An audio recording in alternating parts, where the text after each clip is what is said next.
So hello everyone, my name is Filippo Carloni, and today we present to you the talk entitled Exploiting Hardware and Software Integration to Unleash the Power of Regular Expressions.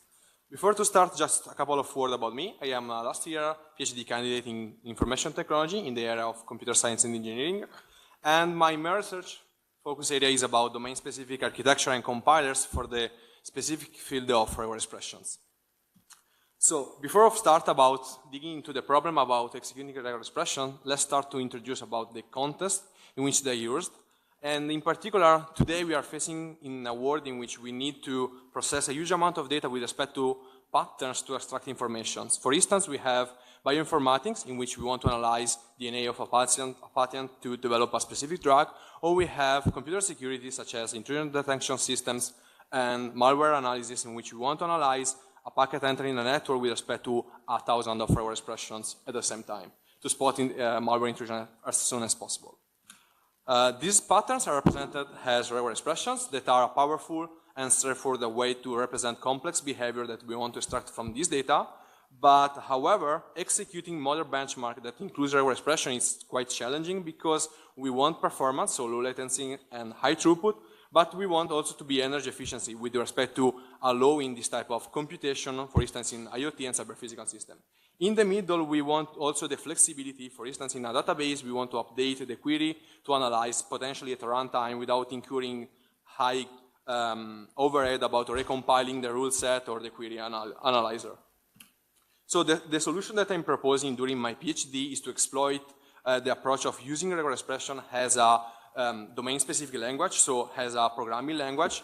In fact, we have in the framework a compiler that translates regular expression into a set of instructions that are eventually executed on the domain-specific architectures.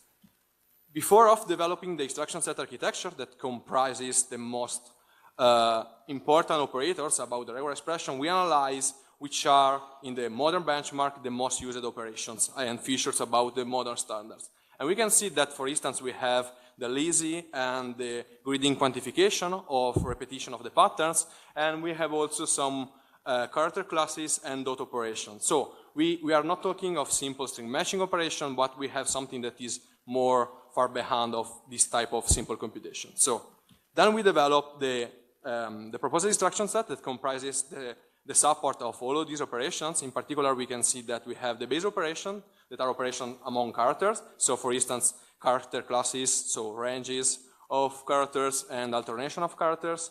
Then we have the control operation that can implement the quantification, both bounded and unbounded, and we have also the greedy and lazy mode of matching the repetitions.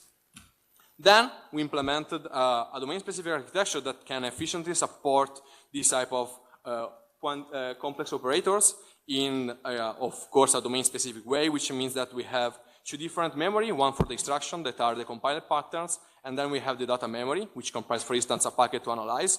Then we have three different fetch and decode units to cover the possible backtracking flow, and to support different quantification operation, we have also the controller that embeds a speculation approach that is based on the backtracking approach. Then we replicated multiple time the cores in a multi-core implementation in which we can configure a single regular expression analyzing multiple data that are split among the core, or we can support a single packet and the implementation of multiple regular expression spread among the cores. Analyzing the performance of the proposed framework against software and hardware approaches, we can see that usually the single core can provide remarkable benefit, so comparable execution time with respect to the DPU hardware accelerator, and of course using GPU for latency purpose in single regular expression analysis is not a good way. But we can see that increasing the number of core, we can reach speed up that are about 15 per with respect to the other solutions. We also consider the energy efficiency, and we can see that usually employing domain-specific architecture can bring remarkable benefit from the energy efficient point of view, especially with respect to the GPU and of course with respect to the CPU. This concludes my presentation that is part of, as anticipated, of hardware and software approaches, which comprise, for instance, a benchmark suite to evaluate the latency of the regular expression execution engine, and we also include some novel automata to embed multiple regular expression in single automata one. And then we have an exploitation of using MLIR a compilation framework to prevent the premature lowering of regular expressions before going to the final domain-specific architecture execution. So feel free to ask me any question later, whenever you want.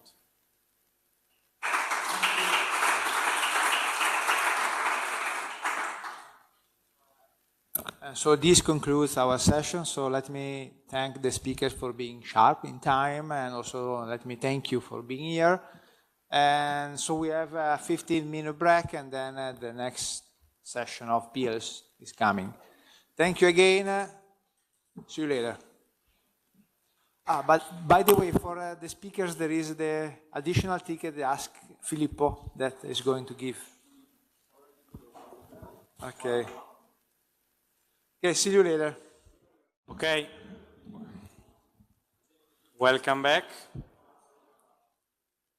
We continue with the following session, bridging academia and entrepreneurship.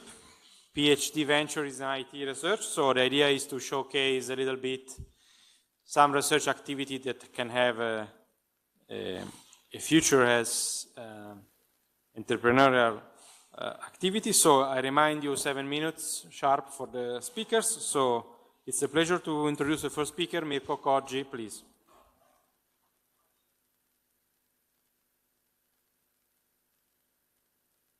So, welcome back everybody. My name is Mirko Coggi, and today I will talk about my research on pangenomic analysis. So before starting, some few notes about me. I'm a PhD student here in Politecnico di Milano, and I'm also the co-founder and IP strategist at Genogra, which is a startup I founded last year with some colleagues, and where we are building software for genome analysis. And in particular, my research interest focus on computational genomics, genome graphs, or better pangenome graphs, and hardware acceleration, which I discovered through my biomedical engineering background. So talking about genomics has a lot of application in many different contexts, ranging from personalized medicine, radiogenomics, metabolomics, agrogenomics, and many other context, but despite this great amount of application, we can see that the genomic pipeline is pretty much standardized, because it always starts with the taking of the DNA sample, which is then sequenced to obtain subsequences of the original genomes, which are called reads. Then the computational tasks begin, because these reads need to be assembled together to recreate the original genome, which finally is analyzed to find a specific pattern or specific genes inside the original genome. So until the 2015, both the computational task has always been supported by a linear representation of the genome, which however limits the scalability of population studies because of the redundancy of the data and the inefficiency to represent the structural variations.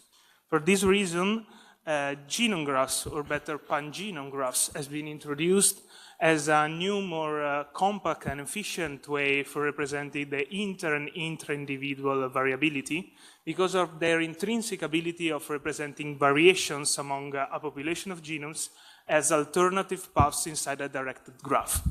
However, introducing this new, more complex structure in the computation introduced new technical challenges when developing pangenomic pipeline for the genome analysis.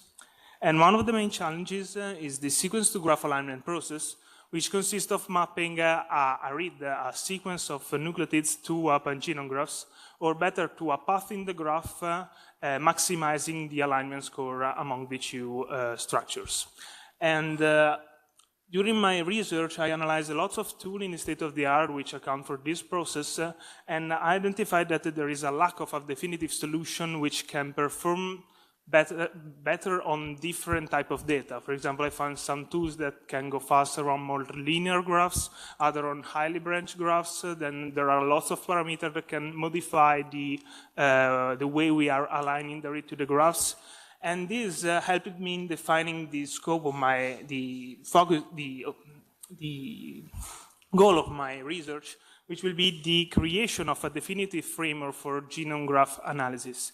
In particular, I identified 3 steps: the pre-processing of the data, the application of the read mapping and variant calling, and after that the post-processing of the result, which can draw the user, the end user, so the bioinformatician, from the very raw data after the sequencing step till the application of machine learning tools for the interpretation of the data.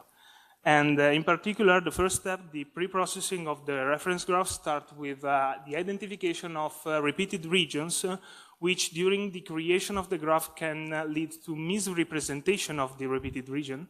And so I created a tool for identifying this type of misrepresentation to improve the morphology of the input graph.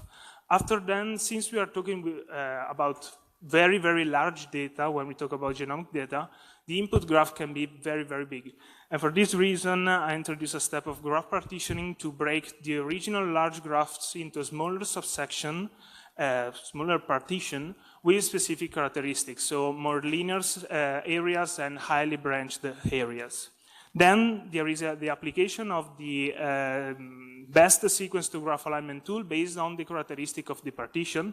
And here we have a parallel execution of the sequence to graph alignment process, because we can apply the alignment over multiple partitions simultaneously, but there is also a second level of parallelism, because we can also align multiple reads to the same partition at the same time.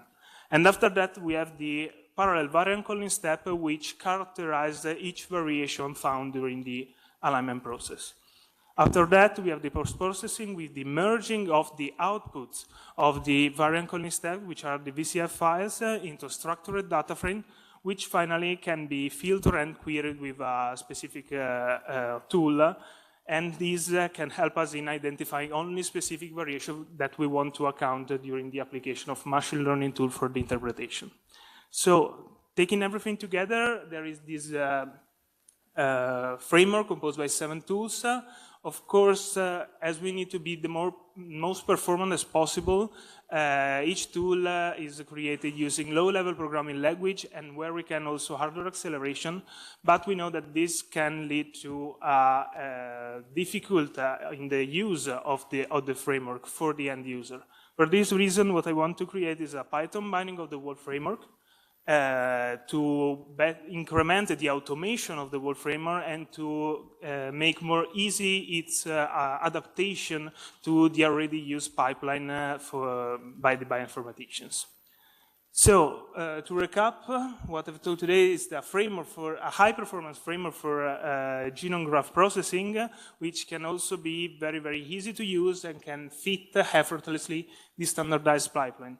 And what I'm looking for is collaboration with a bioinformatician which want to test my framework in their use cases, and also to help in defining new tools that can be helpful for their everyday work. So with this, I concluded. Thank you for your attention.